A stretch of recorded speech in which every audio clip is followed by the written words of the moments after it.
বীরভূমের সিউড়ির একটি বেসরকারি হাসপাতালে কর্মরত নেপালে চিকিৎসক দিবেশ মারাশিনী নেপালের গুলনিতে তার বাবা মা সহ পরিবারের সকলে রয়েছে নেপালে।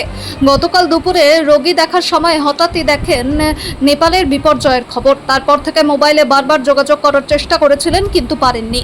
প্যানিকে পড়ে যান তিনি। পরে রাতের দিকে মোবাইল নেটওয়ার্ক ঠিক হলে পরিবারের সাথে যোগাযোগ হয়। পরিবারের সাথে কথা বলার পর স্বস্তি পান তিনি। কেবিনে পেশেন্ট দেখছিলাম। কেবিনে যখন টিভি চালু ছিল, হঠাৎ করে টিভিতে যখন নিউজে দেখছি নেপালে অনেক বড় বন্যা হচ্ছে তখন। তো নিউজ দেখে অনেকটাই ঘাবড়ে গিয়েছিলাম। আমি তারপর সঙ্গে সঙ্গে বাড়িতে ফোন করছিলাম, ট্রাই করছিলাম, ফোন লাগছিল না। অনেকবার করে ট্রাই করলাম, অনেকভাবে ট্রাই করা হলো, ফোন নেটওয়ার্ক লাগছিল না। সন্ধ্যার দিকে গিয়ে তখন একবার যোগাযোগ হলো। তখন আমরা বাড়ির লোক সাথে কথা হলো। বাড়ির লোক কন্ডিশন মোটামুটি ওরা ঠিকঠাক রীতি ছিল।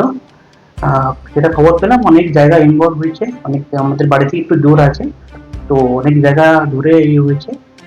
ওটা অনেক লোক মারা গেছে, অনেক লোকের ক্ষতি হচ্ছে। এখনো ওটা খোঁজ চলছে, ওগুলোর এখনো মানে সবকিছু এখনো চলছে, ট্রিটমেন্ট চলছে। অনেক লোকের এখন খোঁজ তালাশ চলছে। ঘটনা শুনে চিন্তায় পড়ে গেছিলাম। ঘটনা শুনে অনেকটা চিন্তায় পড়ে গেছিলাম, আমি নিজেই অনেক প্যানিক হয়ে গেছিলাম। তো ফোনও লাগছিল, তারপর তো আরও প্যানিক হয়ে গেছিলাম।